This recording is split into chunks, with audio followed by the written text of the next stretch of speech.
Shalom Bapak Ibu Saudara yang dikasihi Tuhan. Selamat berjumpa kembali dalam program acara Rumah Kita. Tempat kita berbicara fakta, cerita, dan logika. Dan mari saya mengajak kita untuk berdoa terlebih dahulu untuk memulai program acara kita kali ini. Mari kita berdoa. Tuhan Allah Bapa yang Maha Baik, Allah yang penuh kasih, Allah sumber kekuatan kami bersyukur bahwa pada kesempatan kali ini kami dapat berjumpa kembali dalam program acara Rumah Kita. Kami mohon Tuhan yang memimpin dan menuntun berjalannya program acara ini, sehingga kami dapat menangkap isi hati-Mu, kebenaran-Mu, dan kehendak-Mu bagi hidup nyata kami. Pimpin hamba-Mu agar sungguh isi hati Allah, kebenaran Allah yang tersampai atas setiap kami. Demi dan di dalam nama Tuhan Yesus Kristus, kami berdoa dan kami bersyukur kepadamu Tuhan. Haleluya. Amin. Bapak Ibu Saudara yang dikasihi Tuhan, tema kita kali ini adalah siapakah Allah? Siapakah Allah sesungguhnya bagi kehidupan kita? Siapa namanya yang sesungguhnya? Apa bedanya Allah dengan Tuhan? Bagaimana eksistensinya sebenarnya? Keberadaannya itu? Rohkah dia, bendakah dia, atau bagaimana sesungguhnya dia? Ini menjadi sebuah tema diskusi yang sebenarnya menarik. Dan karena saking menariknya, ada kalanya menjadi cukup rumit untuk dibahas. Dan karena cukup rumit membuat banyak orang menjauh dari pembahasan tema yang satu ini. Rasa-rasanya umat Tuhan lebih berpikir dan berkehendak supaya yang begini-begini mah tugasnya Pak Pendeta aja lah, tugasnya para teolog sajalah, tugasnya orang-orang yang memang berkecimpung dan doyan dengan hal yang seperti itu, suka dengan hal yang seperti itu. Kalau umat Tuhan, nah udahlah, jauh-jauh lah, dikesampingkan sajalah. Padahal untuk yang satu ini akan menentukan kualitas hidup kita. Saat kita memahami Tuhan secara benar, memahami Allah secara benar, maka itu akan menuntun kepada kualitas hidup yang benar pula. Tunggu. Sebab bagaimana cara kita mengenal Allah, begitulah cara kita berkehidupan. Bagaimana respon kita terhadap Allah, seperti itu pula lah respon kehidupan kita sesungguhnya. Sebanding dan sejajar itu kualitasnya. Sejauh mana kualitas kita mengenal Allah, sejauh itulah kualitas kehidupan kita. Nah, namun sayangnya banyak manusia, bahkan juga banyak umat Tuhan yang tidak terlalu peduli. Dan itulah yang melahirkan kehidupan yang juga tidak peduli pula. Kehidupan yang tidak peduli, kehidupan yang juga tidak sungguh-sungguh, tak ubahnya cara berkehidupan umat manusia pada umumnya. Nah, kali ini lewat program acara Rumah Kita ini, saya mengajak Bapak Ibu saya sekalian untuk belajar bersama-sama kembali memaknai Tuhan Allah kita itu secara benar, menggali dan menemukan esensi yang sesungguhnya dari pribadi Allah itu. Siapa dia sesungguhnya bagi kehidupan kita. Walaupun tadi tidak mudah dan itu memang cukup rumit. Ya, hal itu cukup rumit. Dan saya akan memulainya dengan sebuah ungkapan yang dimiliki oleh bangsa Indonesia.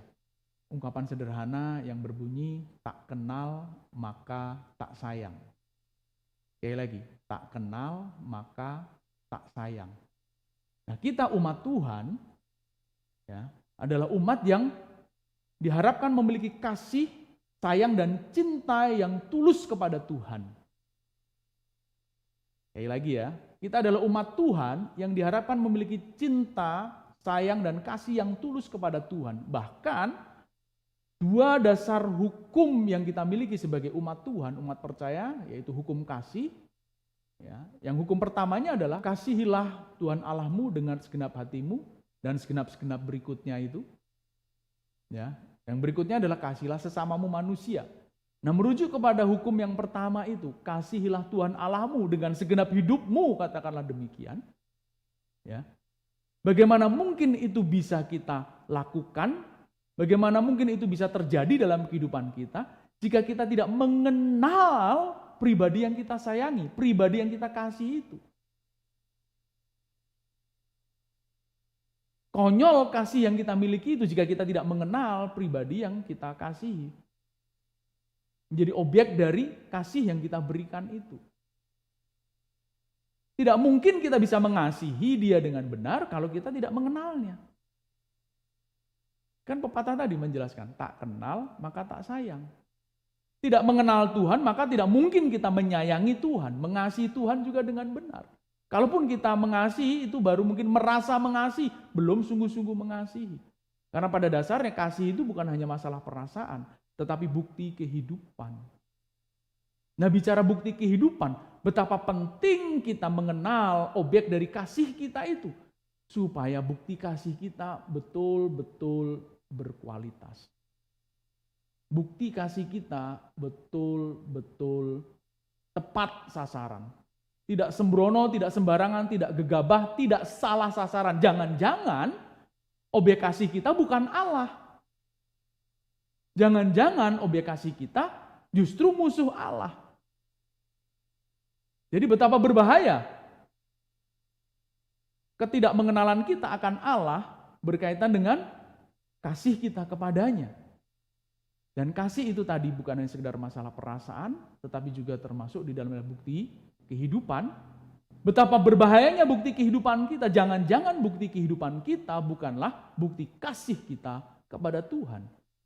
Bisa jadi bukti kasih kita di dalam kehidupan ini adalah bukti kasih bagi dunia ini. Kita masih mengasihi dunia ini, tapi kita pikir kita mengasihi Allah. Kita masih mengasihi diri sendiri, mementingkan diri sendiri belaka, ya, bukan mengasihi dan mementingkan Allah dalam kehidupan kita. Jadi sekali lagi, proses ini penting demi supaya kasih kita kepada Allah adalah kasih yang benar. Kasih kita, sayang kita kepada Allah adalah kasih dan sayang yang benar. Oh iya Pak, saya sayang sama Tuhan. Iya, apa-apa sayang. Sayang duitnya, sayang rumahnya, sayang waktunya. Sehingga tidak ada satupun yang sebenarnya kita berikan kepada Allah atau kita kembalikan kepada Allah. Karena apa-apa sayang kita. Tidak rela kita mempersembahkan itu kepada Tuhan. Padahal semua yang kita miliki adalah milik Tuhan. Nah, ini menjadi bagian yang harus kita mengerti. Oleh sebab itu mari kita masuk kepada pembahasan tema kita.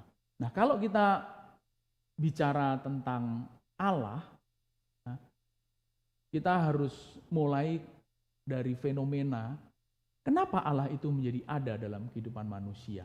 Ada di situ artinya penting bagi kita. Yang membuat manusia pada masa itu di awal dari proses pengetahuan dan pengenalan akan Allah itu muncullah sebuah pertanyaan. Mungkinkah semua yang indah dan unik dari alam semesta ini muncul dengan sendirinya? Mungkinkah gajah itu tiba-tiba ada dengan sendirinya? Monyet tiba-tiba ada dengan sendirinya. Buah mangga, ketimun, bengkoang, jambu, belimbing, dan lain sebagainya muncul dengan sendirinya. Langit juga tiba-tiba ada dengan sendirinya. Berbagai macam isi yang ada di alam semesta ini, langit sana itu. Bulan, bintang, planet, matahari, dan berbagai macam benda-benda langit yang spektakuler keberadaannya, luar biasa. Dan hari ini kita mengetahui informasi tentang luar angkasa itu membuat kita terkagum-kagum. Mungkinkah itu tiba-tiba ada dengan sendirinya? Terlebih lagi, saya Andreas Agus, Bapak Ibu Saudara sekalian, Pak Dedi, Pak Wijaya, Pak Markus, Ibu Deborah, Ibu Sri Hartini, dan ibu-ibu siapapun yang lain, bapak-bapak siapapun juga yang lain. Ade Marpaung, Tulang Simamora, Bro Edward, dan lain sebagainya. Sekian banyak manusia yang ada di bumi ini, apakah mereka tiba-tiba ada dengan sendirinya di awal kehidupan ini? Mungkinkah makhluk yang istimewa seperti saya yang bernama manusia ini ya, nama saya Andre, tapi saya manusia ya. Andre yang adalah manusia ini tiba-tiba muncul, entah dari bumi atau dari mana tiba-tiba ada dengan sendirinya. Atau kalaupun bukan saya, kita mulai dari Adam, tiba-tiba ada dengan sendirinya. Atau sebutkanlah namanya makhluk lain yang tiba-tiba ada, manusia. Dari konsep berpikir purba misalkan, mungkin bukan Adam, siapa namanya? Apakah dia, kalaupun namanya bukan Adam, ada dengan sendirinya? Nah, lalu manusia mulai berpikir dan merenung. Ya, mulai mencari jawab atas pertanyaan itu. Bisa jadi mereka itu tidak ada dengan sendirinya. Ada yang menciptakan. Karena pertanyaan itu muncul dari berbagai macam pergumulan hidup manusia. Karena benda-benda yang ada di sekitar saya saja, rumah yang saya miliki, lalu kemudian berproses, meja, kursi, peralatan rumah yang saya miliki, itu tidak ada dengan sendirinya. Saya harus menciptakannya, membuatnya. Baru kursi, meja, dan semua benda itu ada dan saya bisa pergunakan.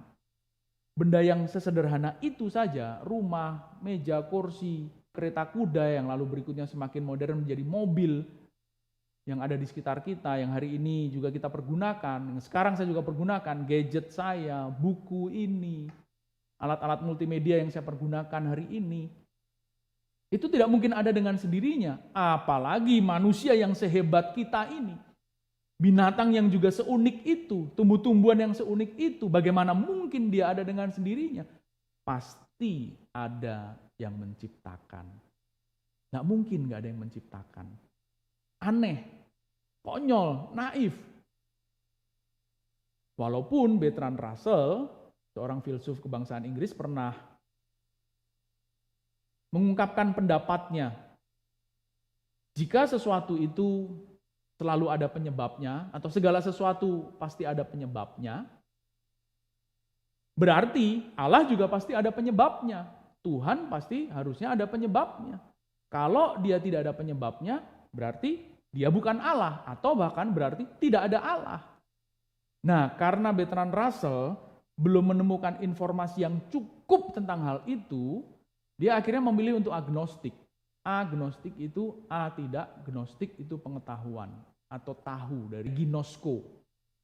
Jadi agnostik itu artinya tidak berpengetahuan, bukan berarti bodoh, bukan, tetapi dia berusaha untuk jujur karena belum banyak pengetahuan atau informasi atau data yang jelas tentang Allah yang menjelaskan bahwa dia ada atau tidak ada, maka aku lebih baik memilih untuk tidak mengambil keputusan apakah dia ada atau tidak ada.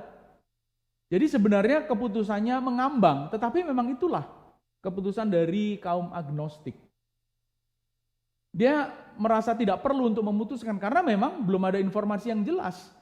Pertanyaan atas siapa yang menciptakan Allah belum terjawab, membuat akhirnya dia memilih untuk tidak perlu mengakui apakah Allah itu ada atau tidak ada. Karena saya belum mendapatkan pengetahuan yang cukup untuk hal itu. Ya sudah, jauh lebih jujur nampaknya memang. Tetapi jika kita kembali menelisik pertanyaan ini, ya, kita akan sampai kepada titik yang tak berujung. Jika ditanyakan, adakah pribadi yang menciptakan Allah sama seperti benda-benda ini juga ada yang menciptakan? Kalau ternyata tidak ada yang menciptakan Allah, berarti Allah tidak ada. Maka kita akan sampai kepada titik yang tak berujung terus, dan dia memang tidak akan pernah menemukan jawabnya. Padahal jawabnya bisa kita temukan ketika kita mengembalikan itu kepada realitas kita hari ini. Faktanya hari ini manusia ada. Faktanya hari ini bumi ini ada. Faktanya monyet, kambing, kucing itu ada. Buah mangga, buah kedondong, pohon mangga, pohon kedondong, pohon belimbing itu ada. Pohon pisang ada. Dan kekristenan menjawab, penyebabnya semua itu ada adalah siapa? Tuhan, Allah sang pencipta itu. Itulah yang disebut dan dikenal dengan causa prima. Dialah penyebab yang paling utama. Penyebab awal dari segala sesuatu. Sehingga segala sesuatu itu menjadi ada. Dan kekristenan sudah memberi jawab akan hal itu. Bahwa Tuhan adalah causa prima. penyebab awal dari segala sesuatu sehingga segala sesuatu itu bisa menjadi ada. Dan itu membuat realitas kita hari ini terjawab. Siapa yang mengadakan itu? Siapa yang membuat segala sesuatu ini menjadi ada? Tuhan. Dan selesai sampai di situ. Selesai sampai di situ dengan pemikiran bahwa untuk Allah memang tidak ada yang menciptakan. Allah adalah pribadi yang sejak dari dulu, sekarang hingga selama-lamanya. Dia tetap ada. Tidak perlu ada pribadi yang menciptakannya. Dan itu membuat pertanyaan kita selesai dan terjawab dengan tuntas. Semuanya bisa terkait dengan benar dan tepat. Dan tidak membuat kita mengambang, gamang dalam cara berpikir kita. Dan mulailah dari situ manusia berpikir bahwa ternyata ada pribadi yang lebih berkuasa dari dirinya. Yang kemudian oleh beberapa kalangan atau beberapa kelompok disebutkan dengan Tuhan, Allah, Yehova, Yahweh, Lord, God, atau Gusti, Debata, Tete Manis, dan lain sebagainya. Semua sebutan itu sebenarnya adalah upaya manusia untuk mengenali siapa Sang Pencipta itu. Dalam upaya demi membangun sebuah hubungan, mengenal pribadi yang Maha Agung itu. Jika jujur memahaminya, maka sebenarnya kita harus berani berpikir tidak terlalu penting namanya siapa sebenarnya. Mosok Pak? Oh iya. Kenapa? Karena tidak ada satu nama pun yang bisa menampung keberadaan Allah yang sesungguhnya, keberadaan Sang Pencipta itu. Karena pribadinya itu lebih dari sekedar nama-nama yang disebutkan. Kalaupun ada nama-nama yang disebutkan, sebenarnya itu adalah upaya manusia untuk membantu dan mempermudah dirinya mengenali Sang Pencipta tadi. Dan disitulah kita harusnya sadar, tidak perlu kita membandingkan dan merasa satu istilah menjadi jauh lebih penting dari istilah lain. Karena faktanya tidak ada satu istilah pun yang mampu menampung keberadaan Allah. Tidak ada satu pun istilah yang menampung keberadaan Allah itu. Gusti, bagi orang Jawa atau orang Bali itu cocok. Tapi ternyata belum tentu cocok bagi orang Eropa. Bagi orang Eropa, orang Inggris khususnya, kata Lord itu menjadi cocok dan God itu menjadi cocok. Apakah lalu lebih tinggi kata Lord itu dibandingkan Gusti? Tidak. Bahkan termasuk kata Yehova atau Yahweh itu sebenarnya sebuah cara Allah untuk menjelaskan. Nanti kalau kita pelajari bersama-sama. Orang Israel sendiri tidak pernah menyebutkan pelafalan tetragrammaton itu dalam setiap peribadatan dan bahkan dalam kehidupannya sehari-hari. Mereka akan mengganti nama itu dengan Adonai, Tuanku. Kenapa? Karena saat Allah memperkenalkan dirinya kepada Musa dan bagi bangsa Israel, Allah menyebutkan kata Ehye, Aser, Ehye. Aku adalah aku. Maksudnya apa? Kamu sebenarnya nggak mampu memahami aku. Ya aku inilah. Kenalilah seperti kamu mampu mengenali diriku.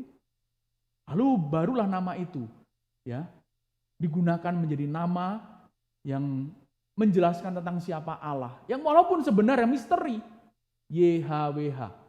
Bahkan orang Yahudi sendiri melafalkannya dengan cara yang berbeda-beda. Orang Askenazi ya atau kelompok Yedisi itu beda melafalkannya. Karena dialek mereka juga berbeda. Yang betul mana? Yehova, Yahweh, atau Yehweh? Nah di situ pun kita harus cermat memahaminya. Jadi kalaupun ada nama itu dalam tujuan sebenarnya membantu dan mempermudah manusia untuk mengenali Allah. Jangan mempertentangkannya, nggak perlu mempertentangkannya. Karena sampai hari ini pun Allah nggak pernah marah kok sama kita. Kalau kita menyebutkan nama dirinya itu dengan cara yang kita kenali pada masing-masing suku bangsa yang kita miliki. Malah justru manusianya yang seringkali ngamuk, sok tahu marah, ya. Bahkan mendiskreditkan kelompok-kelompok lain, orang-orang lain yang menyebutkan nama Allah itu dengan cara berbeda.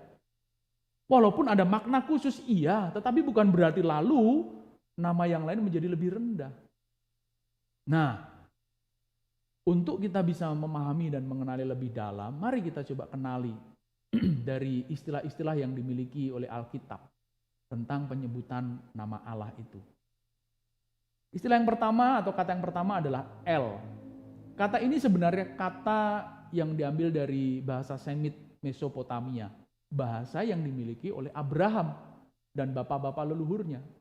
Bisa dimungkinkan bahasa Aram, Semit Mesopotamia, kata El itu artinya kuat. Pada konteks kalimat tertentu bisa berarti sumpah. Jadi nggak main-main gitu kira-kira. Dia yang kuat itu ya dikaitkan dengan kalau bersumpah atas nama El itu hati-hati. Ada tanggung jawab dan konsekuensi di situ. Kata El itu. Nah kata El itulah yang akhirnya menjadi akar kata bagi beberapa kata dalam bahasa Ibrani. Yang pertama, El itu sendiri. Orang Ibrani mengadopsi ya sebagai kata untuk menjelaskan Allah itu, El. Bentuk jamaknya Elohim. Pluralistikum majestikum. Penyebutan jamak dalam tujuan memuliakan yang disebutkan. Bukan dalam artian jumlahnya banyak, tetapi kapasitas dan kemampuan keilahiannya itu yang plural, banyak kemampuannya. Nah, bicara Allah itu jamak atau tunggal nanti kita bahas pada bagian berikutnya. Ada kata yang lain yaitu Eloah, itu bentuk tunggalnya. Yang merujuk kepada pribadi yang satu itu.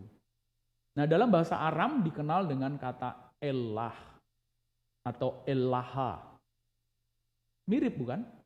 Dalam bahasa Aram menggunakan kata El ya, menjadi akar kata bagi kata Elah dan juga Elaha. Dan dalam bahasa Arab itu diserap dan akhirnya dimodifikasi menjadi kata ilah dan juga Allah. Ilah dan Allah dalam bahasa Arab.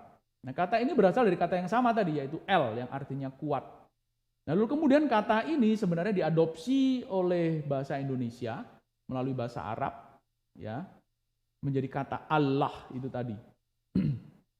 Nah kata Allah itu sendiri sebenarnya terdiri dari dua suku kata yaitu Al dan Ilah. Al itu sang atau the, merujuk kepada yang satu atau yang tunggal itu. Dan Ilah yang artinya Tuhan. Ilah, Tuhan. Nah jadi kata Allah itu artinya sebenarnya sang Tuhan. Atau Tuhan yang satu itu. Arti dasariahnya sebenarnya itu. Ya. Nah istilah yang kedua adalah, istilah yang tadi beberapa kali juga saya sudah singgung, yaitu YHWH.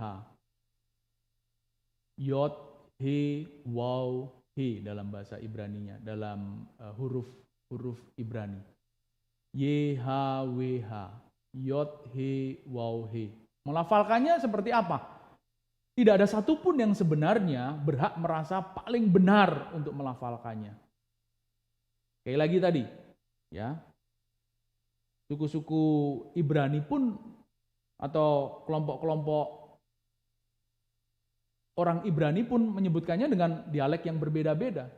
Orang Yedisi dan orang Askenasi itu bisa berbeda pelafalannya. Mana yang paling benar? Nobody knows. Nggak ada satupun yang tahu. Kenapa? Karena memang orang Israel sendiri tidak pernah melafalkan itu. Jadi kalau ada yang melafalkan, justru mereka telah melakukan kesalahan besar dalam konsep keibranianya, dalam konsep keyahudiannya. Inilah tetragrammaton yang sakral itu. Tidak pernah mereka diperbolehkan menyebutkannya. Mereka menggantikannya dengan sebutan Adonai. Dan nama ini sebenarnya baru dikenal pada masa kitab Keluaran pasal yang ketiga itulah masa di mana mulai nama Allah diperkenalkan kepada nama YHWH ini diperkenalkan kepada Musa dan bangsa Israel. Dan bahkan kalaupun ditemukan dalam kitab Kejadian itu sebenarnya dalam sebuah proses penulisan, penceritaan, tentu kisahnya ya terjadi sebenarnya secara kronologis itu pada masa kitab Keluaran. Tetapi ketika ini dituliskan bisa jadi setelah semua peristiwa ini terjadi baru dituliskan. Sehingga ada penyebutan YHWH itu di dalam kitab Kejadian. Dan itu tidak masalah. Tidak lalu mengganggu kredibilitas Allah itu sendiri. Ini hanya sekedar sebuah proses penceritaan. Tetapi jika kronologinya pada masa kitab Keluaran lah itu, nama itu baru dikenal. Dan pada masa kitab Kejadian sebenarnya kata El yang lebih sering digunakan. Dan Elohim itu yang lebih sering digunakan. Kata yang jamak digunakan oleh bangsa Kanaan pada masa itu.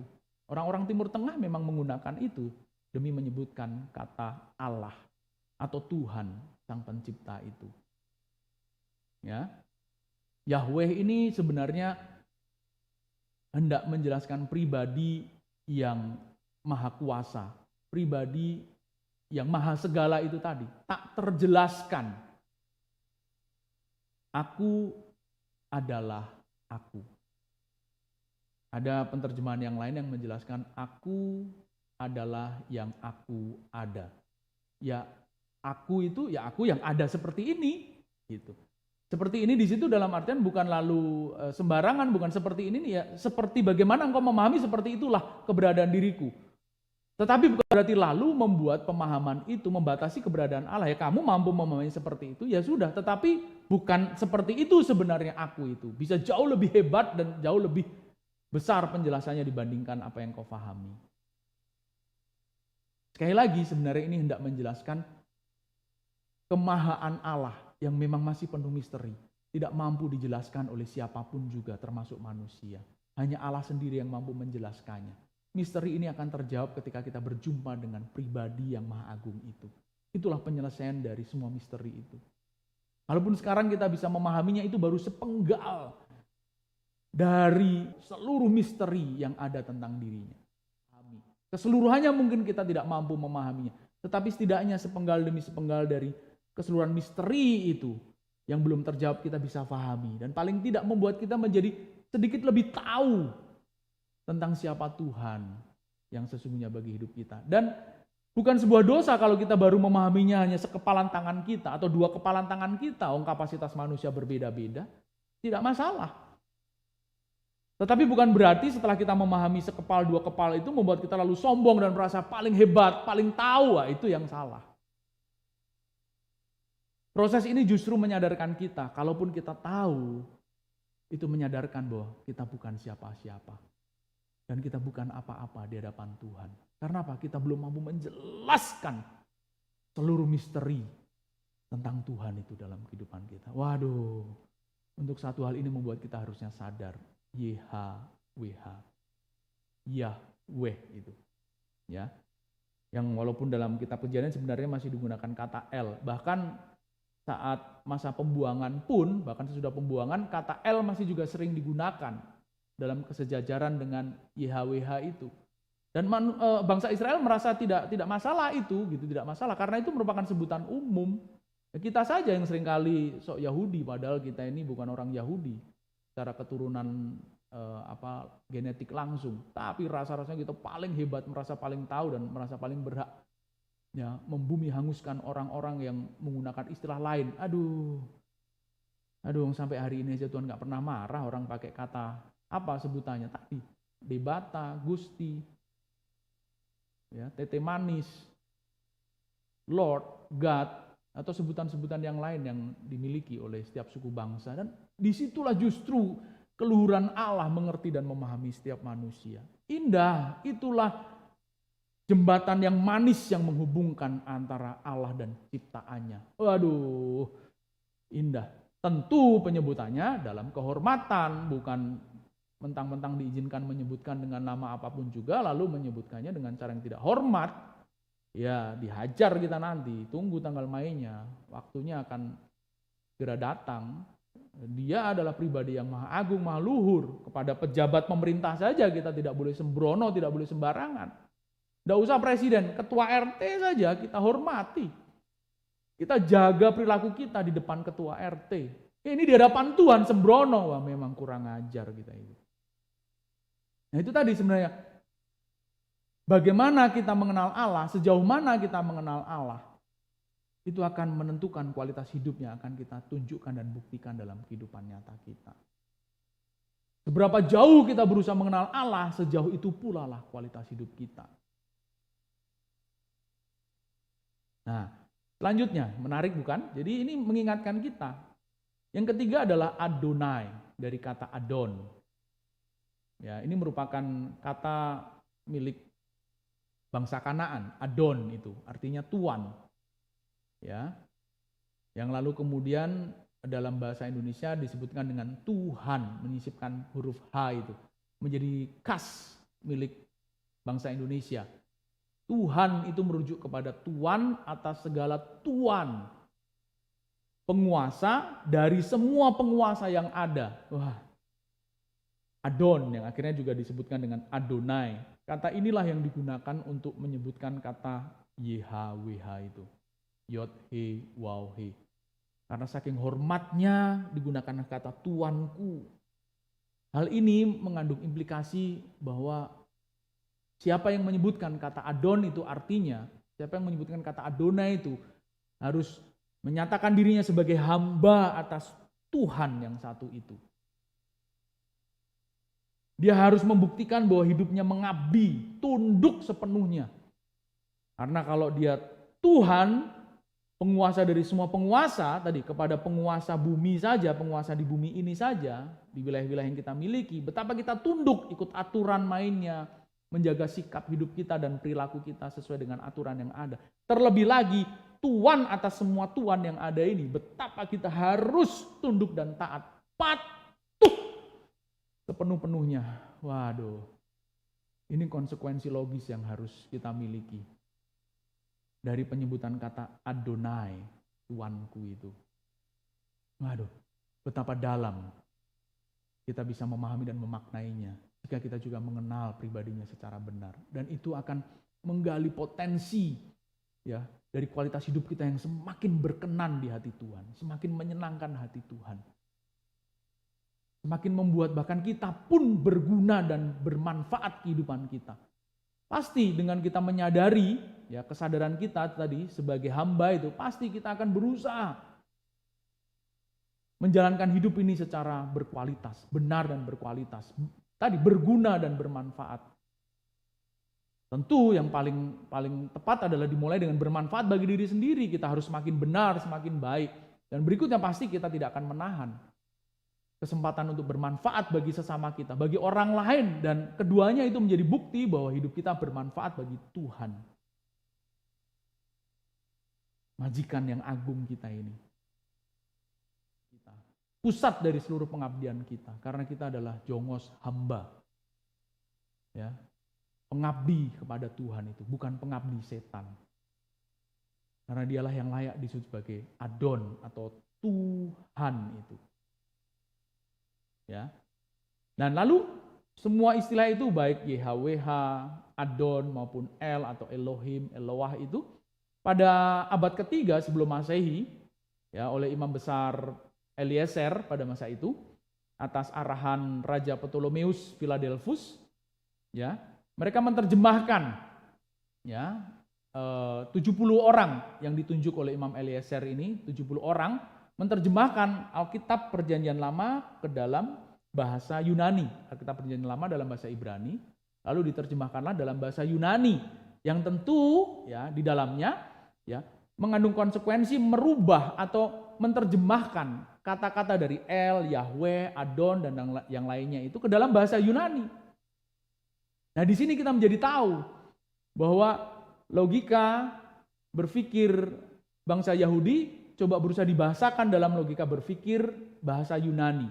Dan itu menjadi dasar berpikir dari logika penyebutan atau istilah bagi nama Tuhan di dalam perjanjian baru. Nah, kata El di situ diterjemahkan dengan kata Theos. Ya, yang berarti Allah itu tadi. Lalu kemudian Yahweh atau Adonai itu diterjemahkan dengan Kurios. Nah, kata Theos itu lebih cocok diterjemahkan dengan Allah. Ya. Allah, Theos. Lalu kemudian Yahweh, Adonai itu diterjemahkan menjadi Kurios. Kata Kurios itu berarti Tuan. Nah, jadi dalam istilah bahasa Yunani, kata theos dan kurios itu menjadi kata utama yang dimiliki untuk menjelaskan siapa Tuhan. Nah, di sini kita bisa menemukan perbandingannya, tetapi kesejajarannya pun juga bisa kita temukan. Nah, lebih dari semua itu, Bapak Ibu saudara yang dikasihi Tuhan, sebenarnya istilah itu hanyalah sebuah istilah yang digunakan oleh manusia demi menjembatani dirinya untuk dapat membangun hubungan, ya, mengenal Allah secara benar, membangun hubungan yang intim dan khusus dengan Allah.